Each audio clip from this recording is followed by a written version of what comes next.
Organon থেকেই পড়াই। আমাদের 142 পর্যন্ত কিন্তু ওষুধ প্রুফ প্রায় শেষ। আমরা 143 শুরু করব, বা তার পরবর্তীতে যে কটা করা যায় একসাথে সেই কটাই শুরু করব। তাহলে 143 অর্গানন সূত্রে কি বলা হয়? যদি আমরা এই রূপে সুস্থ ব্যক্তির উপর অনেকগুলি অমিশ্র ঔষধের পরীক্ষা, অমিশ্র মানে সিঙ্গেল মেডিসিন, সুস্থ ব্যক্তিদের উপরে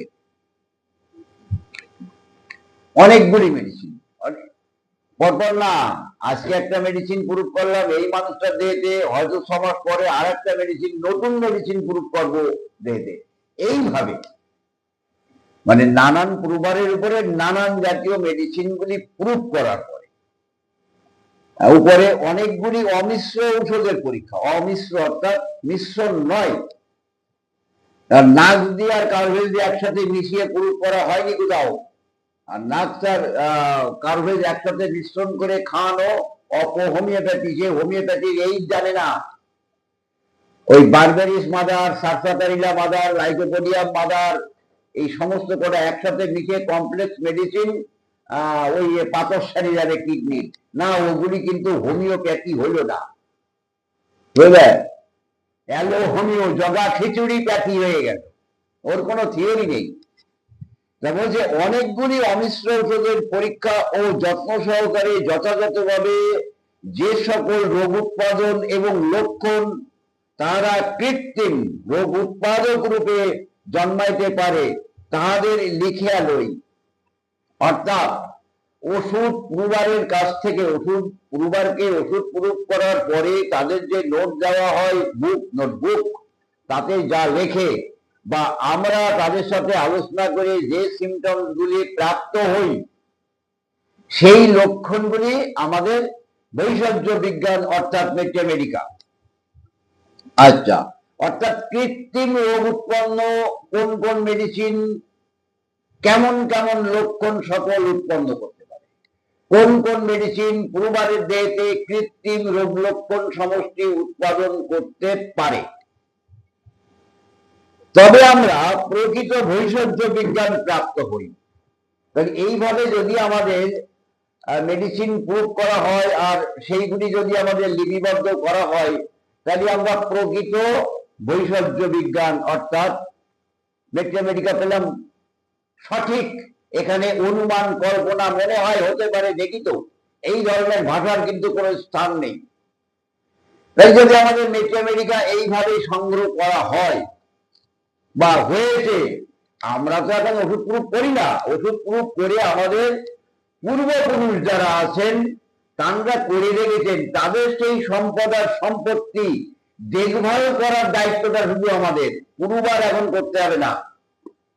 নতুন কোন হোমিওপ্যাথি ওষুধ কিন্তু আবিষ্কার হয়নি। নতুন ওষুধ আবিষ্কারের যে গল্পগুলি ডাক্তারবাবুরা বলে রোগীর কাছ থেকে অতিরিক্ত অর্থ নেওয়ার জন্য এই মিথ্যা বাক্যটা প্রয়োগ করে। কি নতুন ওষুধ আবিষ্কার হয়েছে? কমপ্লেক্স কিছু মেডিসিন দেওয়া হয়, যেগুলি আগে ছিল না, আজ থেকে 40-50 বছর আগে ছিল না, সেগুলি ওই কমপ্লেক্স মেডিসিন লেখা আছে আর নিচে লেখা আছে হোমিওপ্যাথি। কিন্তু না, law of similar, law of simplex, law of minimum theory অনুযায়ী এইগুলি হোমিওপ্যাথি না, এদের কোনো প্রুফ নেই, এদের কোনো ম্যাথমেটিকা নেই, এটা কিন্তু অনুমান। তাহলে বলা হচ্ছে যে তবে আমরা প্রকৃত ভেষজ বিজ্ঞান প্রাপ্ত হই, যা অমিশ্র ভেষজ দ্রব্য সমূহের প্রকৃত বিশুদ্ধ নির্ভরযোগ্য কার্যপ্রণালী একত্র সমাবেশ, সঠিক ওষুধ প্রুফ, সঠিক লক্ষণ সমষ্টি আমাদের সঠিক ভেষজ বিজ্ঞান। এই নির্ভরযোগ্য, বিশুদ্ধ, তারপরে আমরা নির্ভর করতে পারি। আচ্ছা, বলা হচ্ছে প্রকৃতি দেবীর পুস্তকের এক খণ্ড, প্রকৃতি দেবীর পুস্তকের এক খণ্ড, কথাটা কেমন না? তাহলে ভেষজ বিজ্ঞান বলে আমাদের যে উৎস থেকে মেডিসিন গুলি এসছে সেগুলি তো আমাদের এই প্রকৃতি বিজ্ঞান, গাছ গাছড়া, শিকড়, ফল, খনিজ, রোগ বীজ, হ্যাঁ, এই যে নানান 5-6টা উৎস থেকে যে আমাদের ওষুধটা উৎপন্ন হয়েছে, এটা তো প্রকৃতির থেকে আমরা সংগ্রহ করেছি। তাহলে প্রকৃতি দেবীর পুস্তকের এক খণ্ড, বুঝা গেল, যাহাতে প্রত্যেক শক্তি সম্পন্ন ঔষধের সুনির্মিত স্বাস্থ্যের পরিবর্তন এবং লক্ষণ সঙ্গে যেমন তারা পর্যবেক্ষণকারীর নিকট প্রকাশিত হয়েছিল তেমনি লিপিবদ্ধ হয়ে আছে। এই সমস্ত ওষুধগুলি সুস্থ মানব দেহে প্রয়োগ করার পরে যে যে লক্ষণ সমষ্টি তাদের দেহে উৎপন্ন হয়েছিল সেগুলি আমরা লিপিবদ্ধ করেছি। আচ্ছা, যাহাতে ভবিষ্যতে আরোগ্যযোগ্য বহু প্রাকৃতিক ব্যাধির সদৃশ্য চিত্রিত আছে। এক কথায়, যাহাতে লিখিত কৃত্রিম রোগসূচক অবস্থা সমূহ তাহাদের সদৃশ্য প্রাকৃতিক ব্যাধির অবস্থাকে নিশ্চিত রূপে এবং স্থায়ীভাবে আরোগ্য করিয়া সদৃশ্য বিধান মতে যথার্থ নিরাময় উপায় প্রদান করে।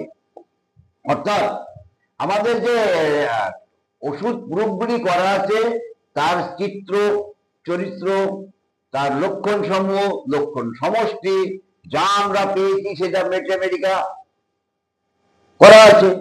তাহলে প্রবারের দেহে যখন রোগ তৈরি হয় সেই রোগকে কি বলা হয়? কৃত্রিম রোগ, মানে তৈরি করা কৃত্রিম রোগ। এই কৃত্রিম রোগ মানে ওষুধ।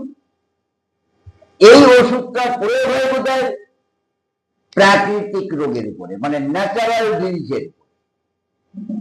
তাহলে ন্যাচারাল ডিজিজের উপরে যখন প্রয়োগ করা হয় তখন এই কৃত্রিম রোগের শক্তি দ্বারা এই ন্যাচারাল ডিজিজটাকে আরোগ্য করে।